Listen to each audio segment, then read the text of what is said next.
I wasn't supposed to be home that afternoon. The meeting downtown got canceled, and I figured, why not? I'd been pulling 12-hour days all week. Maybe I'd surprise Adele. Bring her a coffee from that overpriced little spot she liked down on Fifth. Honestly, I just missed her. We'd both been moving in different lanes lately. Her with her late meetings and real estate showings, me juggling client accounts, and I thought a spontaneous gesture might be what we needed. A reminder, maybe, of how we used to be, before things started getting weird. The second I stepped into our apartment, though, something was off. I couldn't put my finger on it right away. But it wasn't just intuition, it was physical. The air smelled different. Our place always had a kind of neutral scent to it. Maybe laundry detergent mixed with the faintest hint of whatever candles Adele was burning that week. But that day it was something else entirely. Sharp, musky, definitely not mine. Cologne. Expensive, woodsy, masculine. Not something you'd mistake for a room spray or aftershave. It clung to the air, soaked into it like it belonged there. I froze in the hallway, keys still in hand. The apartment was quiet. No TV, no music. Just the low hum of the fridge and my heart starting to pound a little faster.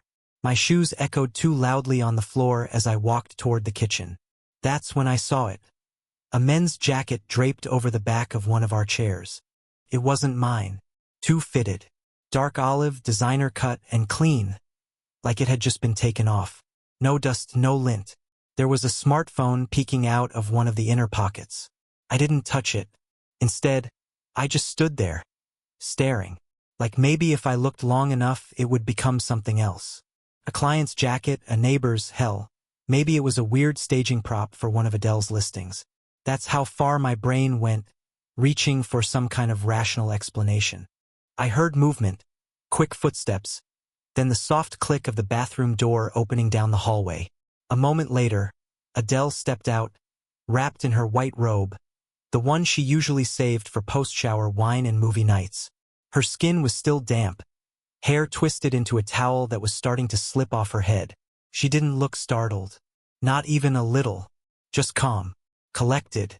"Oh," she said, her lips curling into that easy smile she always used when she needed to pivot. "I didn't know you were coming home early." Her tone was light, too light. "Meeting got canceled," I said. I didn't return the smile. "Figured I'd surprise you." She raised her eyebrows slightly, then gave a little laugh. "Well, you did. I was just finishing up a bit of a mess, actually." She gestured toward the bathroom with her thumb, as if that explained anything. I didn't respond. My eyes flicked toward the jacket again. She followed my gaze. "Oh, yeah," she said quickly, almost too quickly. "That's Leo's. From next door." "Leo?" "Yeah. You remember? His bathroom flooded last month? Apparently the same pipe burst again, right in the middle of his shower. Poor guy was freaking out, so I told him to come use ours before he had to head out again." I didn't say anything. "It was no big deal," she added, waving it off. "He was in and out in like 10 minutes. 10 minutes. While she was in a robe." I looked toward the bathroom door. The floor was still damp. A second towel lay bunched up near the sink. Another detail that didn't sit right with me. "And the cologne?" I asked, still keeping my tone neutral. Adele blinked. "What?" "I smelled something when I walked in. Doesn't smell like you. Definitely doesn't smell like me." She hesitated, then smiled again. A little tighter this time. "Oh yeah, that's him too. You know how guys overdo it sometimes." I could barely breathe when he walked in. It was said like a joke, but there was something too scripted about the way she said it. Like she'd rehearsed the line. I caught myself nodding, not because I believed her, but because I didn't want to start something right there in the kitchen. "Not yet." I looked at the jacket again, and she followed my eyes.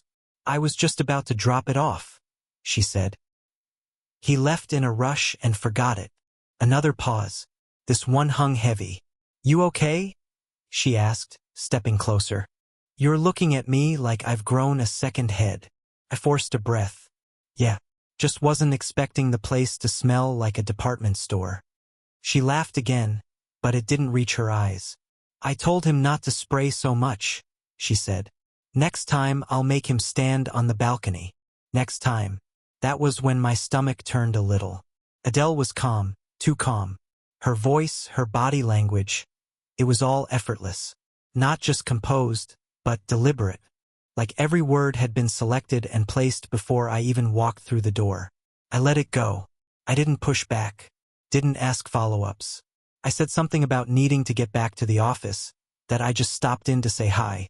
She kissed me on the cheek, told me to be safe, and disappeared back into the bathroom to finish tidying up.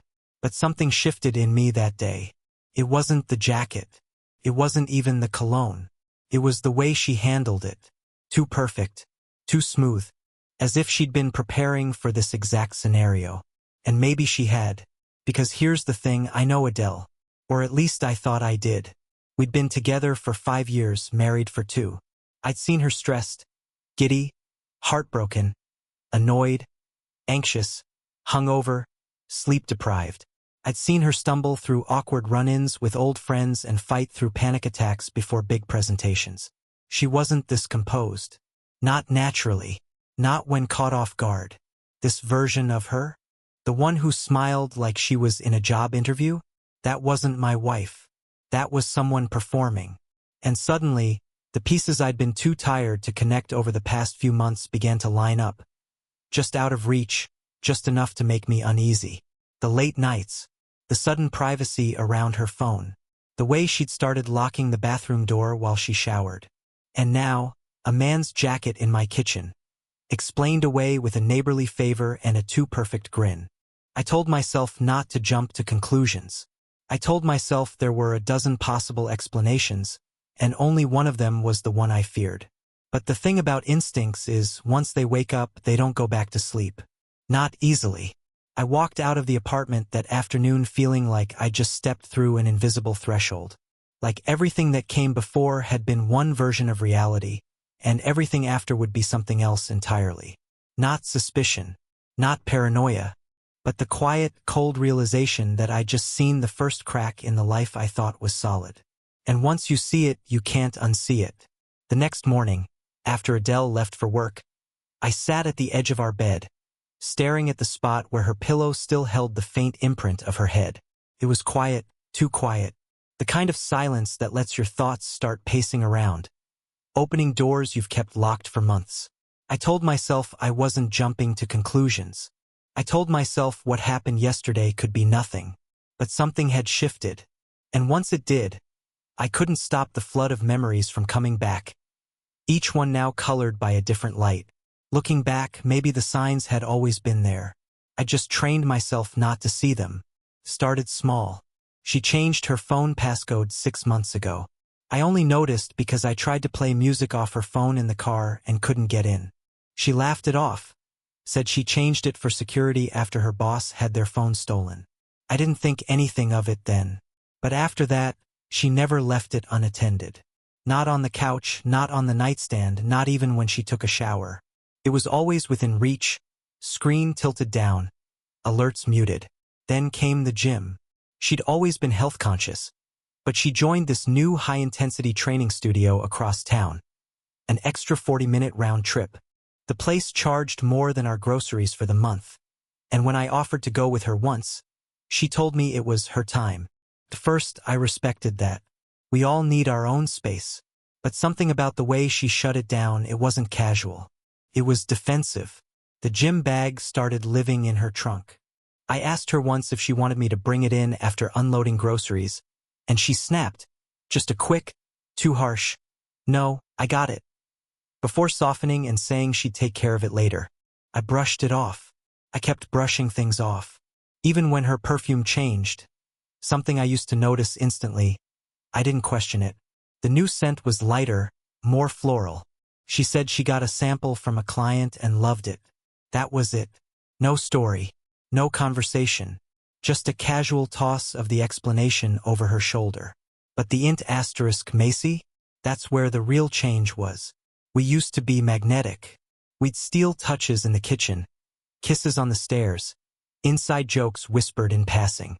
We weren't perfect, but there was a rhythm, closeness. Over the last few months, that rhythm faded into static. She stopped reaching for my hand in public. Her kisses became routine. Her touches? Less frequent. Less present. I chalked it up to stress. She said work was overwhelming. The market was shifting. Clients were flaking. Everyone in her office was scrambling. I believed her. Why wouldn't I? But then there were the nights she came home late. Always with a story. Client dinner ran long. Last-minute showing. Drinks with coworkers. Each time, I smiled and asked how it went. She'd give me highlights, always vague, always lighthearted, but never the kind of details she used to offer. No names, no funny moments, no anecdotes. And every time I suggested tagging along to one of her work mixers, she had a reason I shouldn't. It's mostly agents. It'll be boring. It's last minute. Next time, I promise. Next time never came. 2 weeks ago, I woke up around 2 a.m. She wasn't in bed. I found her in the living room, phone in hand, screen lighting up her face. She flinched when I walked in. "Can't sleep," she'd said. Locking the screen so fast I barely saw the blur of text bubbles. I nodded and sat with her. She didn't say much. Neither did I. I told myself I was imagining things. Then there was the lingerie. A few new pieces showed up in her drawer. Tags gone, clearly worn, but never for me. I noticed them the same week she claimed she was too exhausted 3 nights in a row. One of the sets, black lace with a low back. I hadn't seen her wear since our honeymoon. I asked her casually about them. "Just trying to spice things up," she'd said with a wink. "For you." But the words didn't match her actions. She said it like a script, and I felt like an extra in a scene I hadn't auditioned for. That night, I lay awake while she slept beside me, perfectly still. I watched her breathing. I tried to tell myself I was being paranoid, that couples go through phases, that work, routine, and stress can hollow things out temporarily. But when you spend enough time with someone, you learn their tells. You learn what they sound like when they're excited, tired, frustrated, scared, or hiding something. And Adele had been hiding something. The change wasn't just physical. It wasn't just the new routines, the new perfume, or the lock screen secrecy. It was in her energy, her presence. There were moments when she wasn't there, not really. Like her body was in the room, but her mind had ducked out through the back door.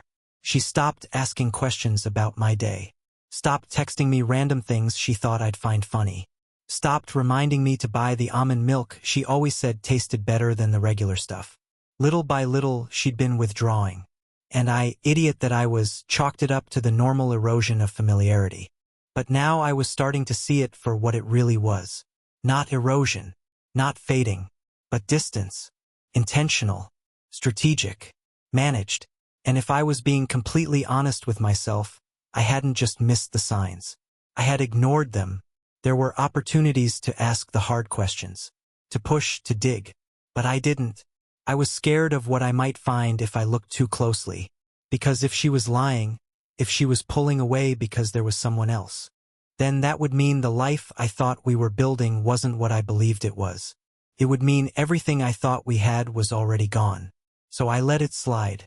Every late night, every guarded glance, every shoulder turned away in bed. Because pretending was easier than confronting the possibility that I was losing her. But after yesterday, after walking into our home and smelling another man's cologne in our hallway, there was no more pretending. Not for me. I didn't confront her that morning. Didn't bring up the jacket. Didn't mention the fact that I had checked the hallway and saw no signs of Leo's door being ajar. No dripping towels. No water emergency. Outside our unit. I just watched her get ready. She kissed me goodbye, said she had back-to-back meetings until 7, and reminded me to call the plumber about our own slow-draining sink. And I stood there like a stranger in my own marriage, nodding, playing along. Because deep down I knew something wasn't right. And now I was done pretending otherwise. It was a Wednesday, midweek. Nothing special on the calendar. Adele had left early that morning. Hair still damp, smoothie in hand, keys dangling from her pinky, while she told me she had a client breakfast in the city. I kissed her cheek, watched her walk out the door, and stood there for a moment longer than usual. She didn't say I love you. Just see you tonight. I wasn't planning to go digging that day. I really wasn't. But after she left, I sat at the kitchen table nursing a half-finished coffee and staring at the same 3 messages she'd left unread on our shared calendar app. We used to use it religiously. Dentist appointments, birthdays, even dumb reminders like, get more olive oil. But lately she stopped syncing, stopped updating, stopped including me. My eyes drifted to her laptop bag, still sitting near the door. She never left that behind. Not unless she was switching to her tablet. And that tablet, one we bought together 2 years ago, was still registered to our old shared cloud account. A dusty leftover from the we don't keep secrets phase of our relationship. I'd forgotten all about it. Apparently so had she. I grabbed my laptop from the bedroom, powered it up, and logged in using the old credentials. Felt wrong, intrusive, like I was crossing some invisible line. But the moment the dashboard loaded, any hesitation I felt was gone. There it was. A device labeled Adele's iPad, synced automatically. Files, messages, photos, videos. I clicked on the photo archive first, just to see, just to confirm that I was being irrational. But that hope dissolved the second I opened the folder titled Work Trips. At first glance, it looked harmless. Hotel room selfies. Boring **TS of city skylines. A few food pics. Then I scrolled. My stomach flipped. There she was, in lingerie I had never seen before, posing in front of a mirror with a sultry expression she hadn't given me in over a year. The same black lace set I'd noticed in her drawer. Her phone in one hand. Her mouth slightly parted. A hotel room in the background, white sheets, dark headboard, too generic to place. Another photo. Same room. Different angle. This time she was seated on the bed. Legs crossed. The robe loosely draped over her shoulders. Then another. And this one broke whatever part of me was still trying to play dumb. She wasn't alone. There was a man in the frame. Not fully visible, just his arm across her waist. A watch on his wrist. The kind of *Macy you don't share with a friend. And then, the next photo, her kissing him. Eyes closed. Hand on the back of his neck. Time stamped for 2 months ago. The same weekend she told me she was flying to Chicago for a conference. My hands trembled. I backed out of the folder. Opened the synced message log. Most of it was clean. Professional threads. Emails with clients. But one chain stood out. Messages exchanged under the name Trevor W. I clicked. Her. Room's even better than the last one. You're gonna love it. Trevor. That bed better be as soft as your mouth was last time. Her. Guess you'll have to find out. No interruptions this time. He thinks I'm at a panel till Sunday. I didn't read the rest. Couldn't. I sat there, numb. Hands clenched around the edges of the laptop. The screen burning a hole through whatever fragments of denial I had left. This wasn't a flirtation. This wasn't a misunderstanding. It was real. Documented. Dated. Preserved. She had planned it. Lied about it. Smiled at me while carrying it out. I shut the laptop. Closed my eyes. Tried to breathe. But the air in the room felt different now. Heavy. Stale. The walls felt smaller. The table where we once ate dinner felt like part of a set I no longer belonged to. The home we built together suddenly felt staged. Propped up with fake smiles and hollow words. I didn't call her. Didn't text. Didn't rage or cry or pace. Instead, I sat in that chair and let it sink in. She'd crossed a line I couldn't pull her back from. It wasn't about the **X. It wasn't even about the photos. It was the deception. The care with which she'd wrapped her betrayal in politeness and routine. The way she'd held my face in her hands 1 week after those photos were taken and told me, "You're my favorite person." I wondered if she even meant it, or if that, too, was rehearsed. For the rest of the day, I floated. I washed dishes I didn't remember using. Folded laundry that still smelled like her. Took a shower and stood under the water until my skin wrinkled. When I looked in the mirror, I looked the same, but I wasn't. Something inside me had gone still. At around 5:30, I heard the front door. "Hey, babe," she called, voice bright, keys jingling. Sorry I'm late. That listing on Fremont was a mess. You would have lost your mind, so much clutter. I said nothing. Couldn't. She walked into the kitchen and paused, probably sensing it. That shift in atmosphere. The way the air changes right before a storm. You okay? She asked. I turned slowly, nodded once. Long day, I said. My voice didn't even sound like mine. She kissed my cheek. Want Thai tonight? I can order. Sure. We ate in silence. She scrolled her phone. I stared at mine. Somewhere in the background, a show played on the TV, forgotten and low. She didn't notice the way I looked at her. Didn't notice how I flinched when she touched my hand. Because she wasn't paying attention. And maybe she never had been. That night, after she fell asleep beside me, her breathing steady, her arm draped over my chest, I turned away and stared at the wall. I didn't sleep. Not because I was heartbroken, but because I was planning. And for the first time since the scent of someone else's cologne filled our hallway, I wasn't confused or scared. I was clear. The illusion was gone. And all that was left was the truth. She said she had a meeting. That morning, Adele floated through the kitchen like nothing had happened. She made her usual green smoothie, added too much ice, and complained about the blender like always. Then she kissed my forehead, like she always did. Told me she had a late client lunch and asked me to take out the trash. Normal. Ordinary. Familiar. Except none of it was real anymore. She had no idea what I knew. No clue that I had seen the photos, read the messages, traced the timeline of lies she'd built like scaffolding around a collapsing building. She thought the performance was still working, that I was still in character, still in costume. But I wasn't. Not anymore. I watched her leave, then locked the door behind her. Stood there for a few seconds, hand on the knob, forehead against the cool wood. Then I turned and started packing. No plan, no map, no pre-booked ticket. Just motion, deliberate, mechanical, necessary. I didn't take much. A few clothes, my passport, a small duffel bag. I left my watch, the one she gave me for our anniversary last year. I left my shaving kit, my cologne, a drawer full of birthday cards she'd written me. Syrupy, cheerful, fake. I left my wedding ring on the bathroom counter. I didn't want it to be symbolic.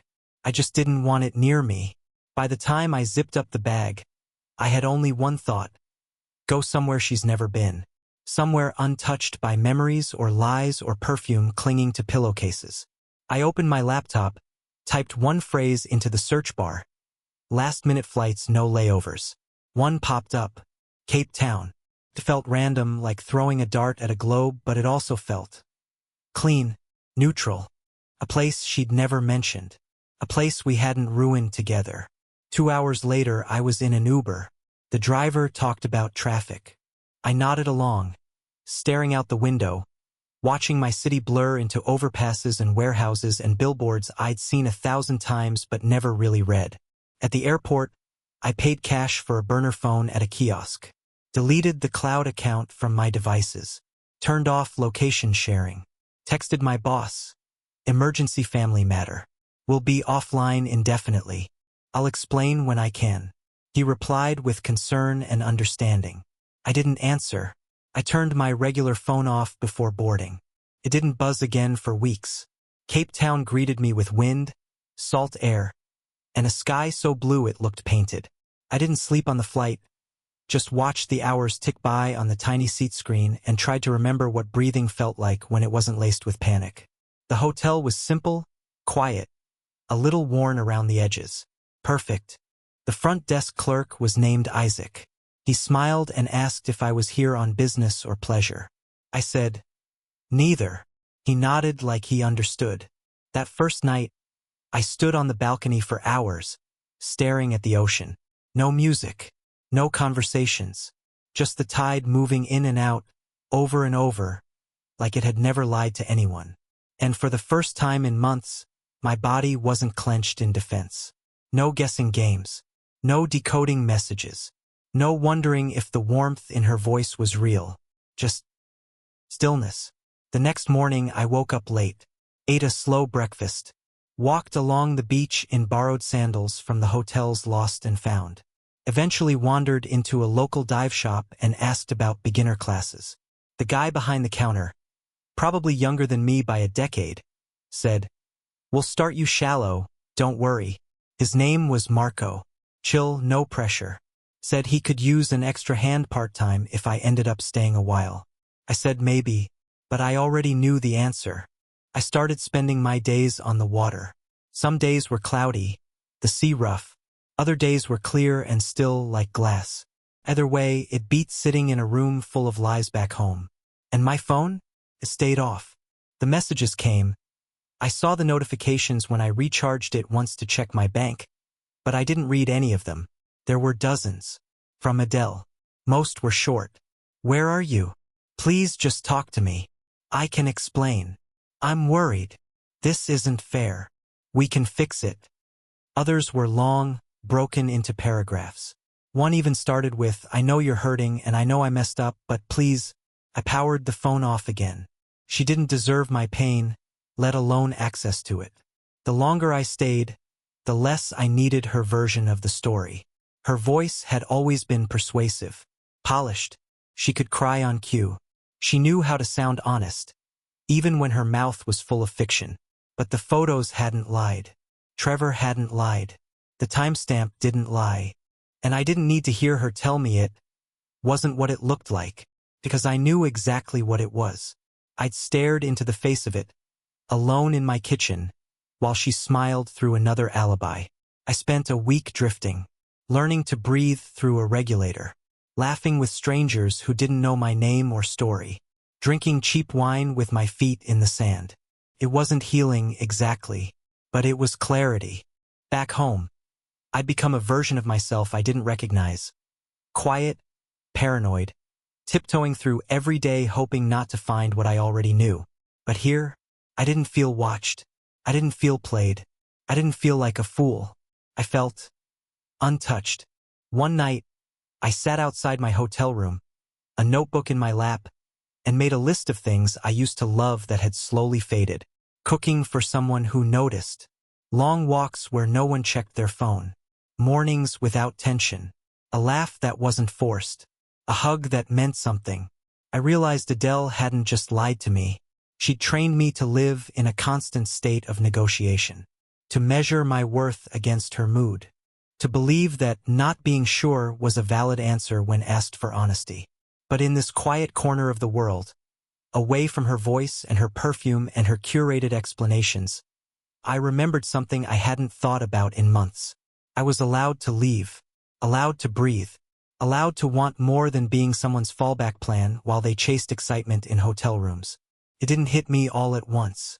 But one night, as I floated face up in the water under a black sky dotted with stars, I whispered it to myself. I'm done. Not out of anger, not out of spite, but because I'd finally made peace with the one thing she never had to say out loud.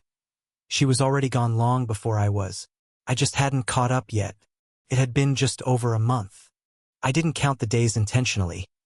They just stacked up on their own, marked by sunrises over the ocean, the hum of early morning dive briefings, and the soft crash of waves outside my window. Routine had found me again. Not the kind I had with Adele. Timed smiles, calendar entries, empty rituals, but something quieter. Mine. I wasn't hiding anymore. I wasn't grieving either. I was somewhere in between. It was late afternoon when it happened. I was sitting outside a tiny cafe tucked into the side of a hill overlooking the harbor, sipping burnt espresso, scribbling in my notebook. I'd started journaling again. Not for closure, just for honesty. Something I hadn't had in a long time. That's when my phone buzzed. Not the burner, the real one. I hadn't turned it on in weeks. I only did that when I needed to check bank alerts or call the airline for rebooking. That day, I turned it on to reset my PIN. Nothing more. The message came in like a slow bruise. Unknown number.